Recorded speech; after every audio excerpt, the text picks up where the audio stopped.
It was on a Tuesday evening, just as the autumn sun painted Portland's streets in shades of amber and gold, that Maya first noticed the peculiar note attached to her delivery order.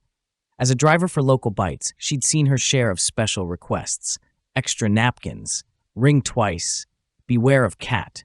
But this one was different.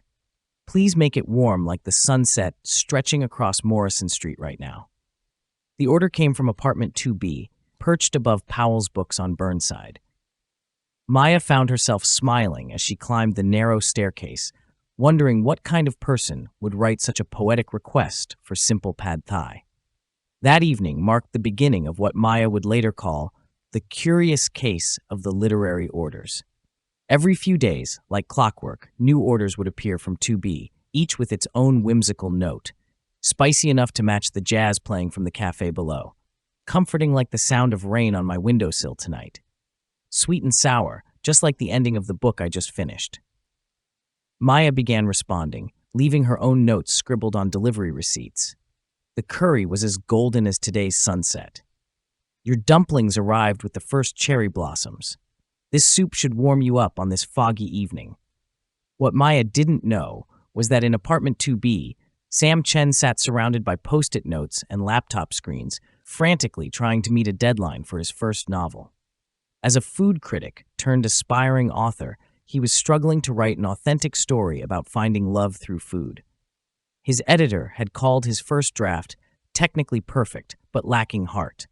The delivery notes had started as simple research, a way to observe how people connected through food. But somewhere between Maya's poetic responses and his daily orders, Sam found himself writing less about his fictional characters and more about the mysterious delivery person who seemed to understand that food was never just food.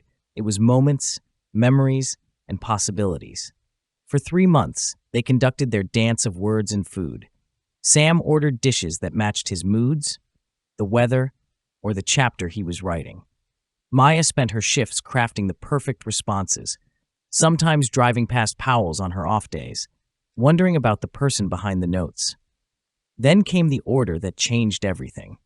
Sam, having finally finished his novel, wrote his most daring note yet. Order for the last chapter. Something unexpected, like asking if the person delivering this would like to meet the customer who's been writing these notes for the past 3 months. Coffee at the cafe downstairs? Saturday at 3? Maya stood in the stairwell, heart pounding as she read the note. For a moment, she hesitated. The mystery had been beautiful. What if reality couldn't match the story they'd been writing together? But then she took out her pen and wrote on the receipt. Like all good recipes, some ingredients need to be mixed in person to create the perfect blend. Saturday at 3 sounds perfect. That Saturday, as Maya pushed open the cafe door, she found Sam sitting at a corner table, a copy of his manuscript beside him, its title catching her eye. Recipe for Love, a novel about food, words, and the courage to meet in the middle. I hope you don't mind, he said, standing to greet her, but you've been helping me write this all along. Maya picked up the manuscript, a smile spreading across her face as she read the dedication. To the delivery person who taught me that sometimes the best stories arrive one note at a time. And there, in a cafe below a bookstore, surrounded by the scent of coffee and the sound of rain beginning to fall, they finally started their story in person, proving that sometimes the best recipes are the ones we write together.